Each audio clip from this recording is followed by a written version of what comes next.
Boys and girls, 20 years. 20 years since we were last in the Champions League final. 20 years. I was 19 years old. I still remember that final like it was yesterday. Lehmann getting sent off in like the 18th minute. Sol Campbell, powerful header, 1-0 up 5 minutes before half time. 65th minute, you're sitting there going, are we actually going to win the Champions League with 10 men against Barcelona? A team that had Ronaldinho, Puyol, Deco. And then it unravelled from there. Eto'o, Belletti, game over. Absolute heartbreak. And in that moment, you're sitting there going, well, in that moment, I never in my wildest dreams would have thought that we would have gone on the barren run that we went on from there to now. And I still can't get my head around it. We're in the Champions League final. We've done it. Last year's semi-final, PSG, too good. The year before, quarter-final. All of the Europa bullshit prior to that. It's just crazy. Like, and what a beautiful moment for the players, the management, the staff, the club, the fans. You know, seeing the fans outside the stadium while the buses came in.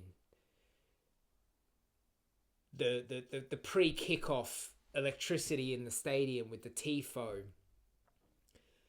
The whole thing, like just such a beautiful moment that I'll remember for a long time, because it's been a long 20 years as an Arsenal fan. And yes, we haven't won anything yet. Yes, we've got to play a final against arguably two of the most imperious, exciting football teams in Europe right now, between PSG and Bayern Munich. And that's down the line. But football is about moments. And these moments don't come along that often. And so for me, I know people are probably going to laugh at the over-the-top celebrations from the players and everything in the stadium. But for me, this is what football's about. It's about celebrating the moments when they rock up. And today was incredible. I loved every second of it.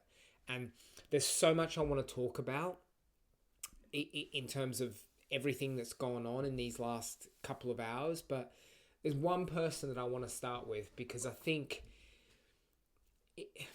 the good, the bad, the ugly, the amazing, it usually always comes back to the manager. And I was saying this last night to my wife, with Arteta, do I think he's got everything right? No. Are there things about what he does and decisions he makes that get me really frustrated? 100%.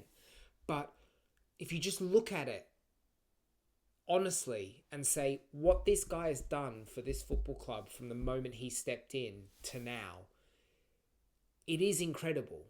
And I know we haven't won a major trophy. I get that. I know. And at the end of the day, if you really want to be considered up there with the very best of them, you have to win the major trophies. I completely understand that. But it doesn't take away from what this guy has done for this football club.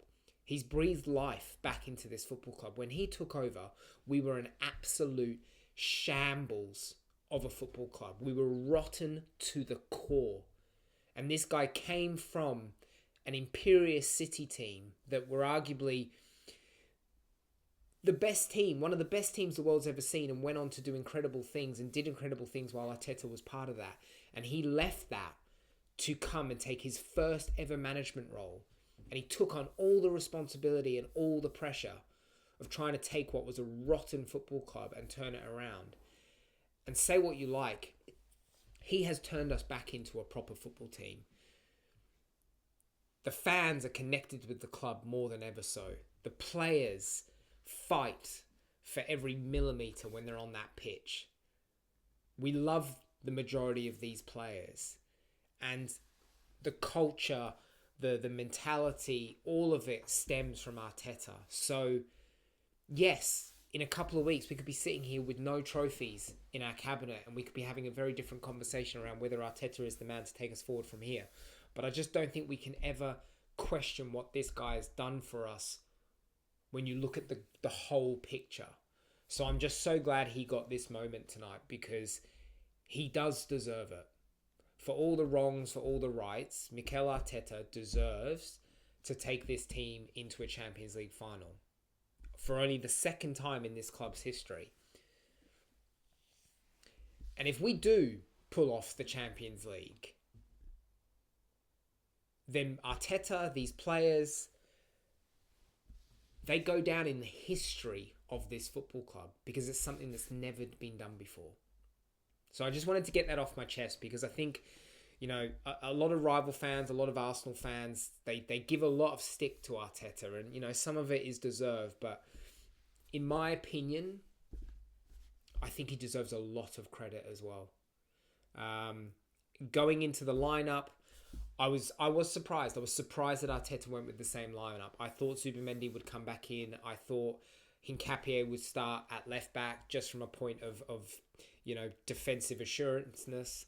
But I was delighted that he stuck with Lewis Skelly. I think Lewis Skelly deserved that moment. I think it's been an incredibly hard season for Lewis Skelly. I think even Arteta admitted after the Fulham game that he's been really hard on Lewis Skelly this season. So for him to have that moment and that opportunity to stand up in such a big occasion was awesome to see. If we go into the match, look, my brain's all over the place, so I can't really recollect the match that well. I thought, all in all, if I'm keeping it really kind of high level, I thought we controlled the game for the most part. I thought we looked comfortable. I thought we looked mature. I never really felt like we were in a huge amount of danger. There was one moment where Saliba's header and kind of went over Raya, and then all of a sudden Gabriel somehow did enough to put off Simeone, who kind of poked it wide when that should have been a goal. Madrid had a couple of moments in that first half where they had a couple of nice intricate plays, but didn't quite kind of create anything from it. But Arsenal got the goal just before half-time, and what an important goal it was. There's not a better time to score a goal in a match like this just before half-time.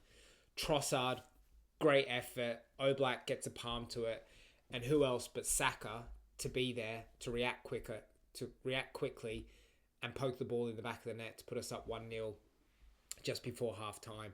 And that's exactly what we needed, because I think going into that second half 0-0, I think the pressure, the stress would have built up amongst the fans, amongst the players. And so I think that just allowed us to come out in that second half just kind of and breathe a little. And look, Madrid had a little moment in that second half where they were starting to put a bit more pressure on us. But as the game went on and they started to try and, you know, be a little bit more attack-minded to get that equaliser, it started to open up the game for us. And I felt like we managed the game really well. As I said, I think for a semi-final, second leg Champions League, I thought, yes, maybe it wasn't the most entertaining game with an incredible level of skill on display, but I thought it was still an exciting game. There was elements of kind of back and forth to it, but I just think ultimately we were just the better team. And I think as soon as we went 1-0 up, I never really felt like we were going to let that slip. I know at 1-0 you never know. There's always the chance of a goal from Madrid, but I for a semi-final, I felt relatively comfortable. In terms of players and special mentions, I thought Gabriel and Saliba were immense.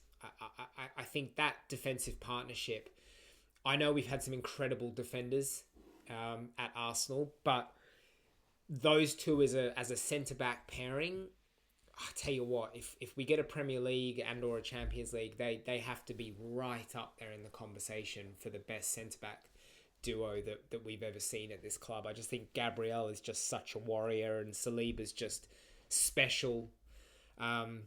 I thought Ben White, to be fair, you know, it's been a tough road for Ben White these last couple of years, and I thought that was a pretty solid, assured performance from him without doing anything special. I thought he looked a lot more solid defensively. Lewis Skelly, I thought he had a really good game. I think particularly in that first half, I thought he was one of our better players. You know, wasn't afraid to get on the ball, tried to kind of find that forward pass, and, you know, didn't look out of place by any means. I thought it was a really good performance from Lewis Skelly, and I think him coming off in that second half was just down to the fact he hasn't played a lot of football. I thought Declan Rice was Declan Rice. He was everywhere, driving runs, recovery tackles. I mean, the guy is just... He is fundamental to everything that we've done over the last few years. He is just the absolute linchpin of this football club. And he's just so important. And he's just... I just love having him as an Arsenal player. I think he's incredible. I thought Saka... It was not the performance against Fulham. He's obviously not up to speed yet, and he was obviously, was never going to play the full 90 minutes. But at the end of the day, Saka got the goal. He got the goal. He is the reason we're in the Champions League final. It's his goal, and so that's all you can ask for at the end of the day. That decisive moment, and Saka stood up and created that. I thought Trossard was good again. Not exceptional, but did his part. But Gyökeres, I thought Gyökeres was incredible. The work rate, the strength to hold off those defenders who were literally trying to wrestle him pretty much for the full 90 minutes. I just don't think... I know he didn't score any... I know he didn't score a goal. I know there was no assist today, but the work rate alone of this guy was immense. Immense. His hold-up play was awesome. He created fouls when we needed to kind of relieve some pressure. I just thought he was exceptional. And the heart that this guy showed in such a big occasion, that defensive strength that we have as a team, it starts with the number 9, particularly in the way Arteta sets up. And I just thought Gyökeres was unbelievable and probably my man of the match. And I think he's been very, very good for a good few weeks now. So... I think in terms of substitutes, in terms of the substitutes that came on, Nkapie was solid when he came on for Calafiori. Zubimendi did his thing when he came on for Lewis Skelly. I thought Madueke, typical Madueke, got himself into some pockets, created space for himself, and then just no final product. I thought when Odegaard came on, he again kind of just kept things ticking over. I thought Eze was pretty poor. If I look across the starting 11, in terms of my expectation for Eze in this game, I thought he was quite well below where I was hoping he would be.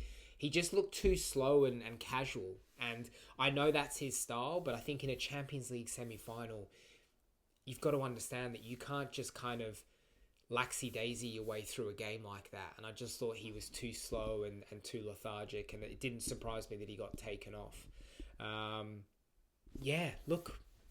1-0 to the Arsenal. We're in the final of the Champions League. What more can you ask for?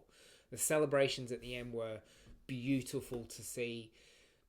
The other thing about Arteta is, love him or hate him, you can tell that every one of those players absolutely adores him. You can just see the connection between him and the players. And I think that's really nice to see. There's so many clubs out there right now where there's so much there's so much kind of fragmentation to them, and there's so much disconnect between individual players, the players and the manager, the players and the fans. This club is so united, and I love seeing that, because if you don't have that, it's very hard to win things. So yeah, just an awesome night. I don't know what else to say other than fair play. And now it's all about the weekend. We have to take this feel-good factor. We have to take this momentum of City slipping up against Everton, us making a Champions League final. We have to take all of that good energy, confidence, momentum into arguably what is a Premier League final fixture against West Ham on the weekend. If we can beat West Ham, we are so close to achieving what we all desperately want. So the players have to some way come down from this unbelievable high, use these next few days to rest, recover, and then it's all focus on what needs to be treated as a cup final against West Ham. West Ham are absolutely fighting for their life. They know that if they lose against Arsenal on the weekend, there's a very good chance that they could be getting relegated from the Premier League. So this will come down to who wants it more. If Arsenal want this more than West Ham, then our skill will get us over the line in that match. So the boys have to just breathe, enjoy this moment, breathe, collect their thoughts and go again on the weekend, because all of this means nothing if we don't actually get our hands on silverware. So, yeah, enjoy it, Gunners. Honestly, don't listen to the outside noise. Let them say that we over-celebrated. Let them say that we had the easy route to the final. We earned this route to the final. We earned it by finishing top of the Champions League. So don't let anyone take that away from us. And if we go into this final and we win this final, we'll have gone through the entire Champions League season without losing a game. That's a special, special achievement. Anyway, I'm getting ahead of myself. Happy Wednesday. Enjoy the moment.